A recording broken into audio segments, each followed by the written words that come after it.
It's time to clean the winter blues out of your house. You should really check out Greenland Pro Cleaning. They're locally owned in Asheville, they're eco-friendly, allergy-friendly, and they only use products certified by the EPA. Greenland Pro Cleaning has easy online booking, and you can get a quote in under a minute. Use the code OVERLOOK at checkout and get $60 off your first cleaning. Cross spring cleaning off your to-do list by visiting greenlandprocleaning.com today.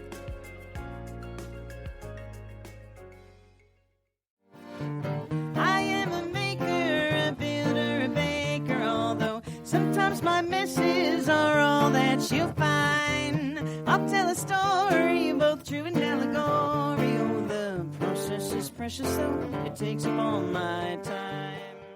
If the nonprofit world awarded medals for bravery on the battlefront, the counselors and volunteers for the SPARC Foundation could be the most decorated in Asheville. SPARC works with people who've committed child abuse, domestic abuse, and street violence to find other paths of behavior.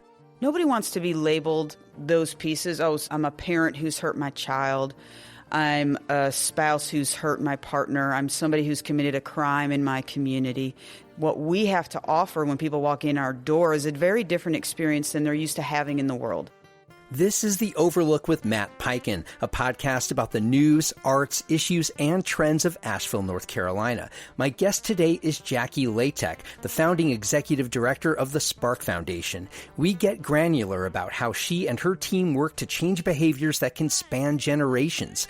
Latek talks about the racial and economic inequities and other circumstances that often fuel violence in the home and the societal perceptions that make solutions more challenging. We also get into the role of law enforcement and more holistic community interventions, along with how anybody listening to this conversation can make a difference. Jackie Latek was doing this work before founding SPARC in 2016. I began our conversation by asking about the people and agencies doing this work before SPARC. That's a great question. There are a lot of agencies in town that are working with the same families that social services works with. And in my entire time of being in this field of human services, going back to 25 years old, what I've perceived as a healthy social services organization, what it requires to have those folks, social workers who have the toughest job on the planet, they are burdened with deciding whether families get to stay together or not, whether children are going to be safe or not. It is a tough job.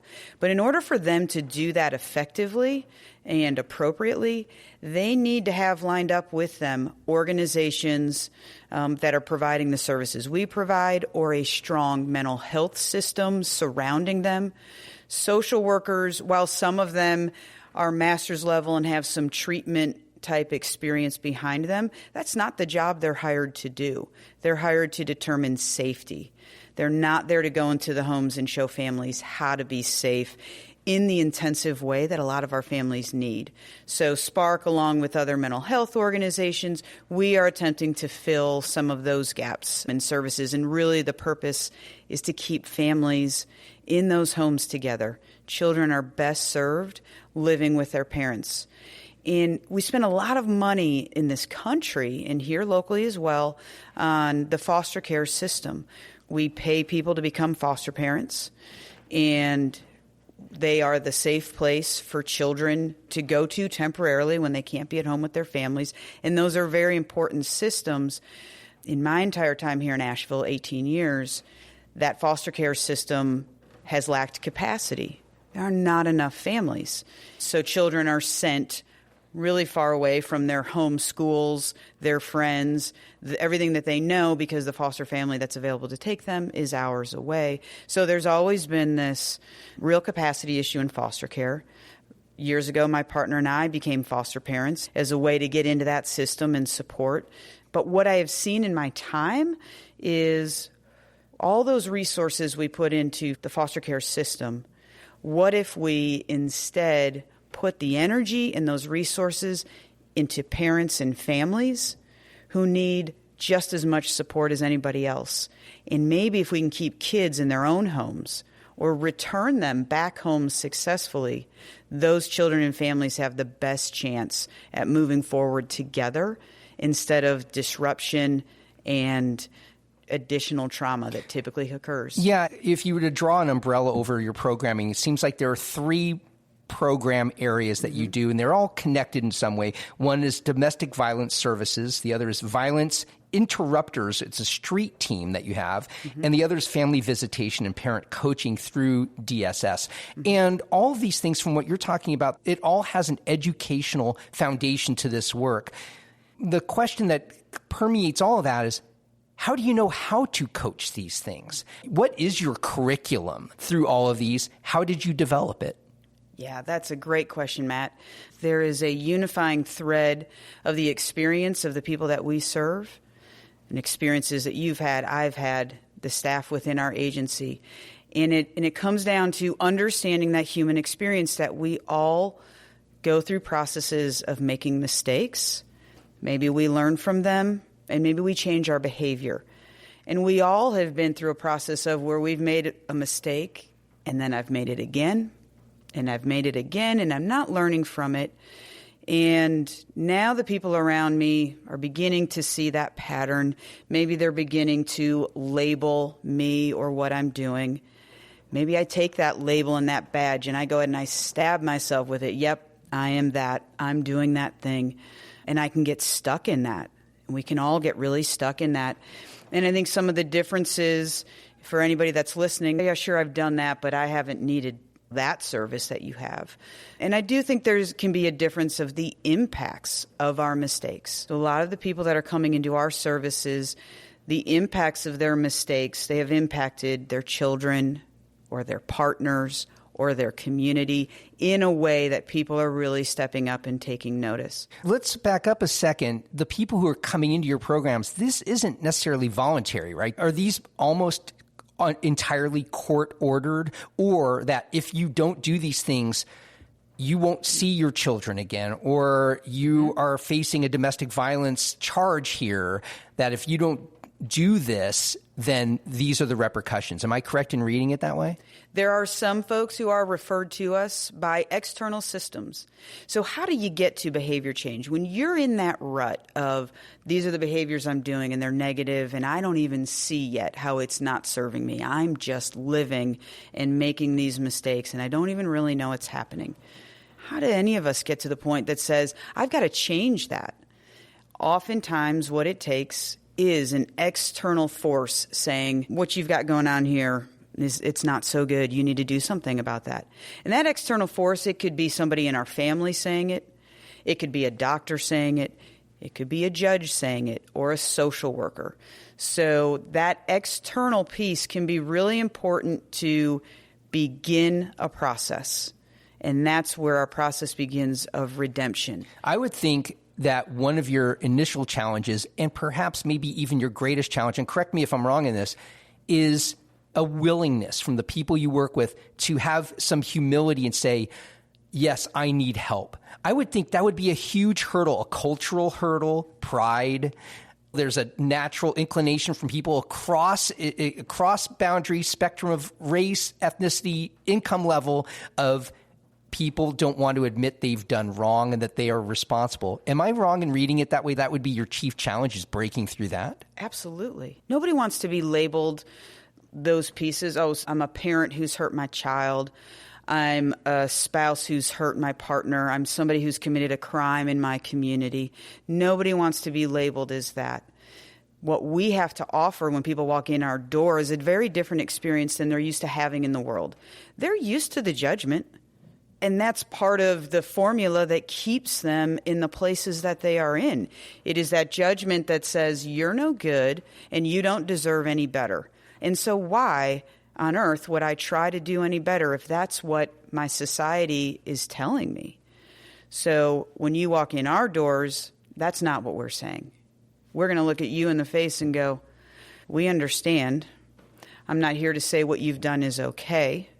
You're human just like the rest of us. So we're going to hold you accountable, We're also going to offer you something different than you've never offered. We're going to be completely transparent with you.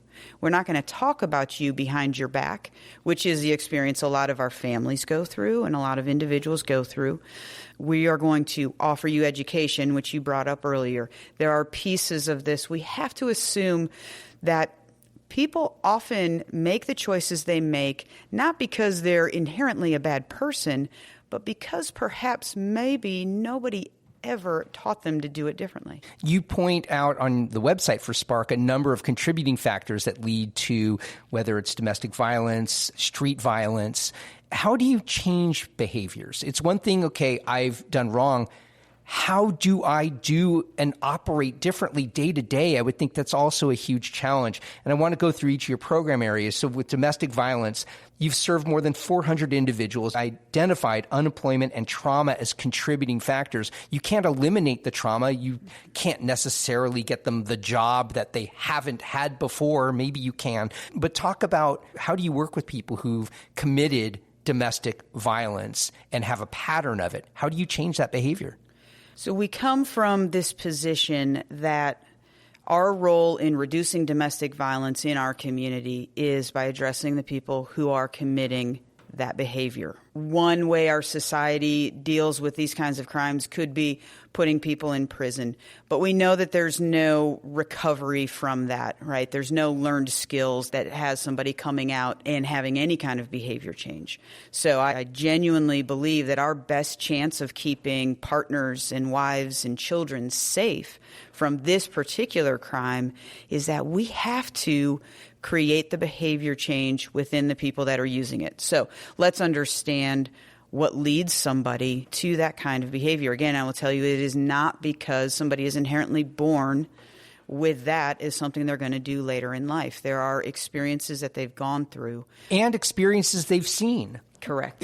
Households they grew up in, patterns that have existed for generations, and that they are part of that chain. Am I seeing that correctly? Absolutely a piece of that puzzle for individuals. And the lack of recovery, the lack of potentially for a lot of people, any way to address those previous experiences in life, any way to recover from those traumas, access to the mental health care that maybe would have supported them, access to substance abuse treatment. And so you have folks that have gone through some tough experiences and have had no way to resolve them, and then become adults who begin dating, and this is a behavior that they end up using for whatever reason, right? And when any of us go through any kind of trauma and we don't resolve it, there's lots of ways we lash out. We might lash out against the others near us. We might lash out against our communities. Oftentimes we lash out against ourselves. Don't you think it's also, to some degree, when you said people start dating and they fall in that pattern, I would think it's your very outlook of what it means to be in partnership and what it means to have a domestic partner, that entire framework can be different for some people and from what they've witnessed before. And you have to redefine that. I think they enter into that relationship just like you and I do. They meet somebody, they like them enough, and they spend time together, and they like each other more.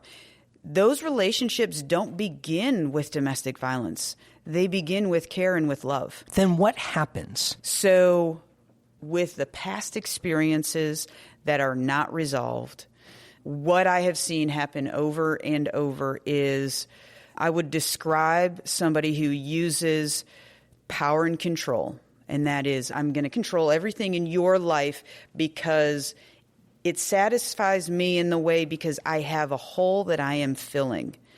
And instead of the appropriate ways to address the holes that I have from my previous experiences, I'm going to take you, person that I like enough, and I'm going to use you to fill my hole.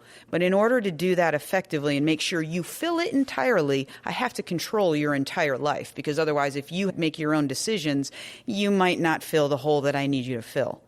And if you at some point begin to become uncomfortable with that and you begin to pull away, that now becomes life and death for me. Oh, I've had my hole filled a little bit. I know what that feels like. I can't lose that. I cannot go back to the situation I was in when I was younger.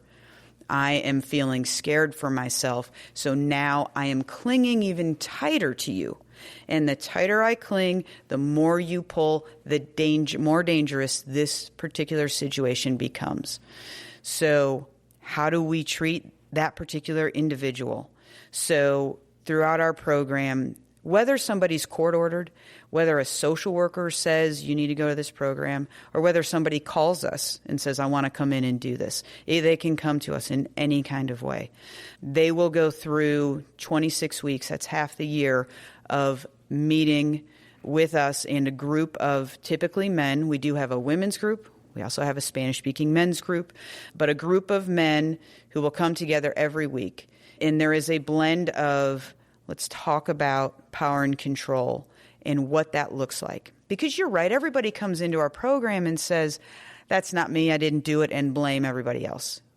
Nobody wants to take accountability for that. So our program is about education and then holding people accountable, talking about their own experiences, looking at their patterns of relationships. Because when you begin to look at those patterns, you will begin to see with these individuals, this is something that's come up for them over and over. On one hand, 26 weeks doesn't seem like a lot. It's half a year to bust through and dismantle a lifetime of witnessing and behavioral history. And so do you see an arc, a typical path by the time 26 weeks? Do you see a different person coming out, or is it really a crapshoot? Some people come out really well and have made a move through this tunnel, and some really are still struggling.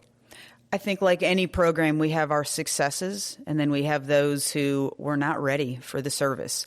Absolutely is true. In North Carolina, we have a commission that sets the length of time for these programs. So if we want to be a certified domestic violence intervention program, we have to provide 26 weeks of group. That is all we have to do. We only have to do 26 weeks of group. If you're in California, you're going to do a year. If you're in some of our other southern neighbor states, you're going to do maybe 12 weeks of groups. It is different all across the country, but whatever the state decides, it's a one-size-fits-all for every person that's using power and control within that state. And we don't have any other system that works that way. If you go to the doctor, they're going to assess your risks and give you a treatment plan based on how many times this has come up for you in the past, what your risks are. Right? I want to be clear. So when you're saying it's different state by state, is this what the state will pay for? No, the state doesn't pay us. They don't. Is it insurance, county, No. city? Who pays you? This is a very problematic issue in our industry. Domestic violence programs need to innovate, such as in our program now, we have a licensed therapist who provides brief short-term therapy to participants, and that is an optional add-on that they can do. We have that paid for through ARPA funds through the city of Asheville.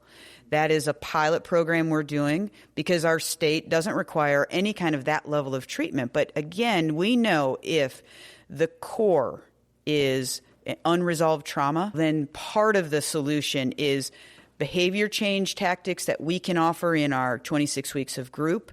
And then let's dig a little deeper. Let's get into resolving that trauma so that you can use those behavior change tactics moving forward sustainably. Yeah, but you're saying funding is an issue around this. Why is funding such an issue? That is a great question. I think it is because people look at domestic violence. We are still in this old school mentality as a society that's a private issue. It doesn't belong in the public, in the courts, or for anybody to fund. That's just for couples to figure out. Or you get a lot of, those people are so horrible that do that, let's not put any money towards them, let's just lock them away.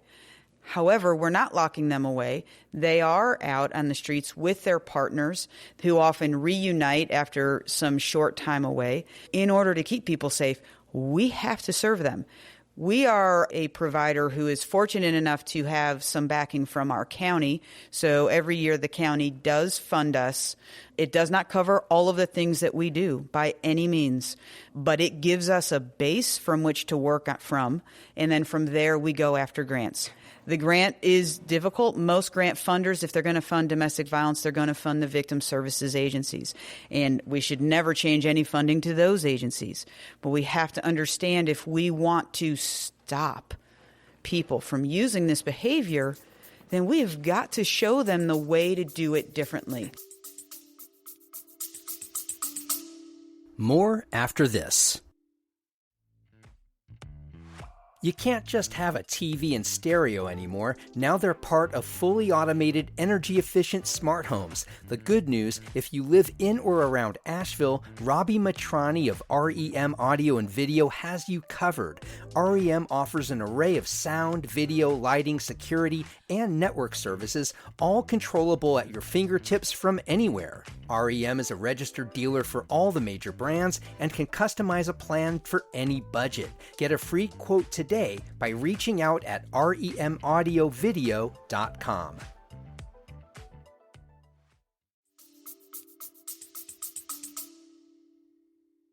Does the same challenge and problem face your work with family visitation and parent coaching? Is that it's a private issue, they should do better, and if this is a problem, take the kids away and put them someplace safe? I would imagine that is the easy recipe that a lot of people might put on this situation. I think it's historically what we have done. Now, in Buncombe County, I would say it's different. That program we are providing specifically for referrals for families who are involved with social services in Buncombe County. So those families have had their children removed from the home, and they are court-ordered to spend time together every week. And Buncombe County is ahead of the curve on a lot of things, and they are on this issue. In most places, traditionally, and in our more rural communities, if you're that family that's been separated and the parents are working on some kind of case plan in order for kids to come home, that court order typically is 1 hour a week for that family to be together. Gosh, that's nothing. It's a disruption. How do you keep family bonds? How do your children know who you are anymore? Let's say you are that parent or that child. Time box, 1 hour, go. I haven't seen you for a week. How do you even know how to behave with each other? You're separated for a reason. Everybody, unless the kids are very young, know what is going on here. So that 1 hour is disruptive anyway, that they can't just settle in. I understand that you and your colleagues are teaching people how to parent after they've become parents. So we already talked about your work on the ground with domestic violence. Describe your work in working with parents who need intervention, who need help. So with most services, we have to start from a place of building some kind of rapport with those parents. We can't come in hot and say, oh, you're doing that wrong, right? Are you a parent? No, I'm not. A dog parent. I'm a dog parent. Do you have family members who are parents? Just my mom and dad. All right. Well, okay. Don't ever tell them what they're doing wrong. It is the most private and precious of skills that we as parents have. Yes, but at the same time, they're in this situation because the court has said you have done something wrong. That is on the table, whether you speak it or not, and you are there. Your organization has tasked itself with teaching people better, right? So whether you're saying the words or not, you're doing something wrong, you're showing them something different, right? So how do you massage that? So typically, when we're working with parents that are in this kind of situation, we will begin any of those kinds of conversations with, tell me about the moments in parenting where you feel really good. Let's start with what you're good at. That exists. Even though families are involved with the department for something that they haven't done right, there are lots of things that they have done right. It's too often we quickly go to, this is what you've done wrong. So let's shift that focus. Let's talk about what you've done right, and let's build on that. Okay, so we can start there and let parents talk about the things that they do well, the moments of parenting that go well for them. And in all my time doing this work, whenever I have asked a parent, what's the hardest time for you as a parent? Regardless of how resistant a parent is to being involved in my services, having to talk to me, every single parent comes up with a time where I really struggle when XYZ happens with my kid. Great. Would you like to work on that? Yeah. Okay, great. Let's set that up then. I'm going to offer you some things, and some of the things I offer may or may not work for you. You tell me what works for you, and if that one tool doesn't work for you, I got a bag full of more, and I will offer you those. Do you find a common thread through a lot of the situations that you and your counselors find yourselves in with parents who are brought to this point? What are some common things that you have to overcome beyond just telling them, you're not a bad parent?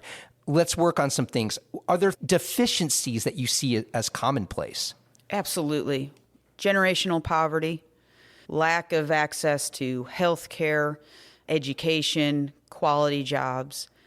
People are living pretty rough lives out there, and COVID has only made things worse. So recognizing that people are coming to us at a time where they are probably the most chaotic in their lives. Their children have been removed from their home.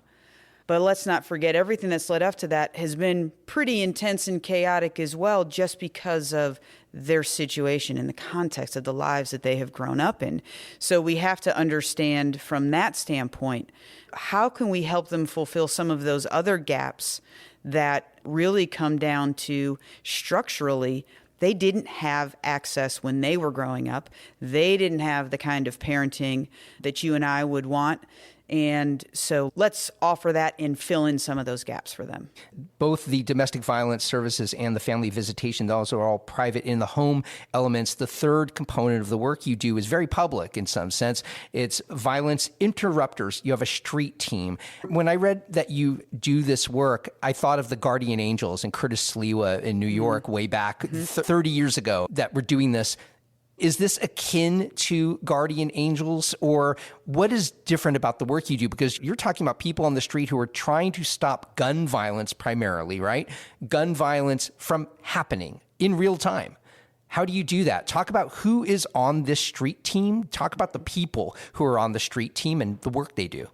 Asheville has had increasing gun violence for my entire time that I have been here, and it goes back before I have been here. And that is not an uncommon scenario that happens when you have communities that lack access to quality jobs, education, transportation, people living in poverty. Those are the formulas that end us up in this place where, there's a lot of gun violence, right? So this is happening all over the country. Typically in this country, the way that we have historically handled gun violence is through law enforcement initiatives, some of them having some success, Operation Ceasefire, things like that, but not ongoing success, right? So what are we willing to try differently? And so this program is in coordination with Buncombe County in trying something different. So several years ago, they came out with an RFP process. So they were requesting agencies to make proposals on how they would address gun violence. So they were putting money on the table for local community-based organizations to address gun violence that did not have a heavy law enforcement participation in it. And that was unheard of in this community. It's the first time we were going to address that kind of crime without law enforcement. How long ago was that you were asked That was to about do that? 3.5 years ago. So this was post-Black Lives Matter movement. Right as COVID was starting, we were starting that program. And you hadn't done that at that point. You were already working in domestic violence and family visitation. You had not done street teamwork around street violence, right? We had done just a little. So years before, we were part of a law enforcement initiative with the county and APD addressing violent crime. But again, it was very focused on the law enforcement side of it. And as happens in a community, leadership in the community says, okay, we don't want to fund that program anymore, and that program went away. We maintained a couple of the staff to continue to just do some outreach, because within that program, what I had learned from the individuals doing that work is that they were helping felons who were coming out of prison, and really they were violent felons, those kinds of convictions, and they were tasked with finding them employment as an access point away from going back to crime. Not an easy thing when there were a lot of blocks for individuals coming out of prison. So we learned a lot about that work through the individuals who were running that program for us back then.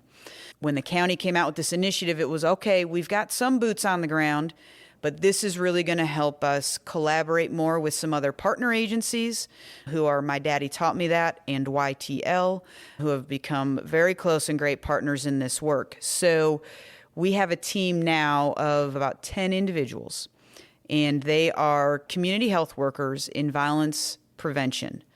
So That goes back actually for hundreds of years. People in the community who are trusted already by their community, bringing health information. This has happened all over the world in different ways.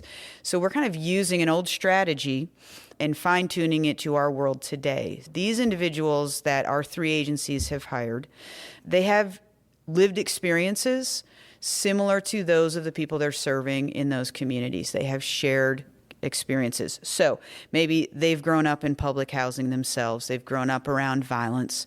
Maybe they've been a part of causing harm to their communities. Maybe they've done some prison time and they're coming out and they have started their redemption tour with us by being a part of our staff. So that is one of the key aspects. As you talk about how do you work with people in any of our programs, a lot of the times it is saying, we are just like you. You said how you've noticed in your time, violent street crime, gun crime has gone up in your time here. All these elements that you tackle, it seems like they've all gone up in recent years.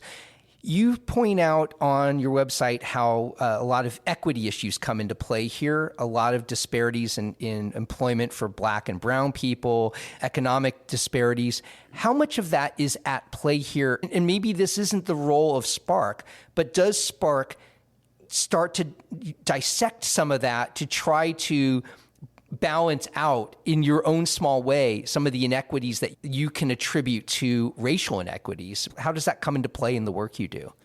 So through this work, and what I have learned from those that have become mentors to me, is that a lot of the challenges we see today really begin, the violence that we see today begins with structural violence in this country. And that structural violence means how we have allocated our resources. There are some who get a lot of resources and there are others who get none. And that is really the core issue. The resource allocation in this country. We still struggle with it. We've got decades and decades of policies that have harmed the Black community. And we have stories locally here in Asheville and people alive today who tell those stories of how their family has lost their wealth in this very community. And then they ended up having to live in public housing. So if we understand all of that, how much of that can we take on? I'd love to take it all on. But I'm not sure that I'm capable of that, and I don't think that anyone is. It's why we have partnerships. But I do think while we are doing the on-the-ground work with our partners, which is incredibly important because the individuals that we are impacting, the communities we're impacting, that is important work because otherwise the same thing is just going to be happening for the future generations to come. On the other hand, what we still need to see happen at the same time is more focus in addressing the continued structural violence that happens, those allocations of resources. And we have problems with the availability of guns in our community. It is easier for kids to get guns than it is for them to get books. Yeah. Isn't that sad? That's not how it needs to be. Yeah, we're banning books. We don't ban guns. Right. Right. You mentioned a little bit ago that your start in this work, particularly on the street team, the Violence Interrupters, was from a law enforcement vantage. I know in the, quote, defund the police movement, Black Lives Matter movement, there was a lot of talk of bringing in nonprofits who work in mental health, drug addiction. The work SPARC does is in on that too. What success have you had in having law enforcement take a step back from being a let's take them down first mentality to being more holistic? I know the new APD chief, I had him sitting right where you are not too long ago, Mike Lamb, and he seems very sympathetic and open to these kinds of things. Talk about your conversations with Quentin Miller, the Buncombe County Sheriff, Mike Lamb, his predecessor. What success have you had in working with law enforcement to say, you're right, and let's be more holistic and not go in with our guns drawn, so to speak, on some of these situations? We're very fortunate right now to have Chief Lamb in the position as well as Sheriff Miller. though they are both individuals who I see consistently in the community, who have an understanding of what our communities are going through and are showing up day in and day out to try to adjust, to shift the typical law enforcement approach. I know they go through certain trainings to understand how to work with, whether it's domestic violence survivors or whatever situation they're dealing with. They take on a lot. Let's admit that what we put on the police department in terms of what they have to handle out there in the world, not knowing what the situation is that they're walking into, is an incredible amount. Are we putting too much on them? I see that perspective as well, and I do think the mental health crisis we have in this country does require some professional skills. And so who's responding when it's a mental health crisis is incredibly important. We can't expect our police officers to know how to do everything. We do the same thing with teachers. We expect them to raise our children and educate them and do all those things too. We're very used to honing in on a particular profession and then say, you do it all. So I'm a big supporter of the police department. I think we all need to figure out how to support it and be complementary in the work together and not fight against each other. Yeah. Are you seeing success in that realm? In 2024, are you seeing day to day on the ground? Are we doing better as a community in that than we were, say, in 2020, 2021? Let's give Chief Lamb some time. He's brand new into that position. I think we're going to see some of those improvements, a more willingness from him to partner with agencies like ours in the work we're doing. Sheriff Miller is working with some of our community health workers right now. We've got several of our community health workers running groups in the detention center. We have a program that's in development, working with Sheriff's Department staff, building a program working with children who have incarcerated parents, and so working with both the parents and those children. So there's new programming that is coming out of these conversations because they are connected and they see what families need. Is there anything we haven't talked about regarding your work, what SPARC is doing, or the road ahead that you think is important for people to understand? I often get asked from people, what can we do? Appreciate your work. I'm probably not going to go out with your violence prevention folks, but what can I do to support? And I think every one of us has an ability to create more equity in our communities around us.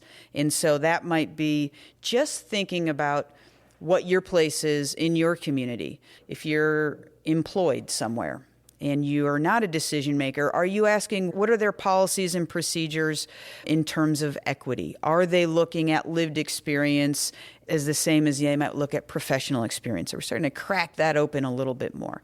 Or if you are a decision maker, what do you have listed as your reasons for why you wouldn't hire somebody that has some kind of conviction? Are you willing to have a conversation about that? Because people coming out of prison who are trying to access their second chance, they need a second chance and they need a job. Are you willing to do those kinds of things? Are you a landlord? Are you willing to offer your space at a reasonable rate to people in the community or somebody that maybe has Section 8 vouchers? Those kinds of pieces. If you're a privileged person, if you're white, if you're in a majority, are you doing some just personal enhancement around understanding those issues? Because as you begin to understand those issues, then you will see your opportunities all around you.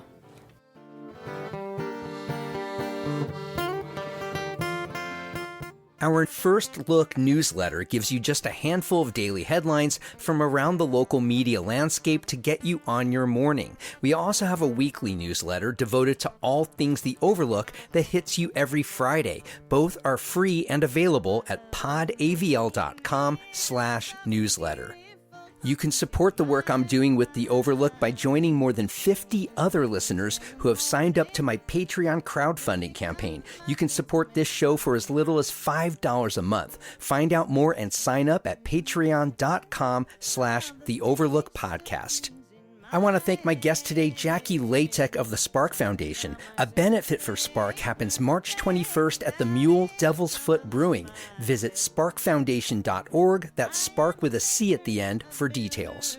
The theme song for The Overlook, Maker's Song, comes to us courtesy of the Asheville duo The Resonant Rogues. The Overlook is a production of Podcast Asheville. New episodes come out every Monday, Wednesday, and Friday wherever you get your podcasts. You can find us on any social media channel at AVL Overlook. And I'll see you on the next episode of The Overlook with Matt Peiken.